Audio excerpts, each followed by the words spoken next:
पादरा तालुका के आभोर गांव के किसानों ने खेती को हुए नुकसान अंतर्गत जिला पुलिस अधीक्षक को शिकायत की थी। वडोदरा जिला पादरा तालुका के अभोर गांव के किसानों द्वारा खेती में हो रही वैसी नुकसानी के सामने जिला पुलिस अधीक्षक को रजूआत की गई। अभोर गांव के किसानों की तैयार फसल बर्बाद होने के बीच कुछ अनजान तत्वों द्वारा जानबूझकर उनकी फसल को बर्बाद किया जा रहा है।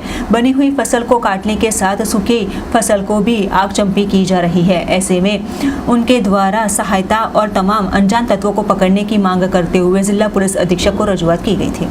मूળ અભોર ગામ તાલુકો પાદરા જિલ્લો વડોદરાથી આવેલા છે અને અમારી રજૂઆત એક જ છે કે અમારા ખેતીના પાકને છેલ્લા એક વર્ષથી એટલું બધું નુકસાન કોઈ અજાણ્યા ઈસમો કરે છે કે ઊભા લીલા પાકને કાપી નાખે છે તથા સૂકા પાકને આગ લગાડી દે છે।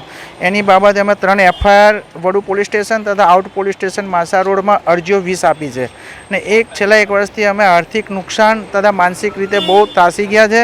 હવે ન્યાય માટે અહીંયા અધિક્ષક પોલીસ કમિશનર પાસે આવેલા છે તો અમને યોગ્ય ન્યાય મળે અને અમે ખેડૂતો હવે અમારા ઉપવાસ બી કરવા તૈયાર છું કારણ કે અમારા નુકસાન એટલું બધું હદે થઈ રહ્યું છે અને એક વર્ષથી એનો કોઈ નિકાલ નથી। તેનો ન્યાય મળે સરકાર તરફથી એ જ અમારી આ રજૂઆત છે।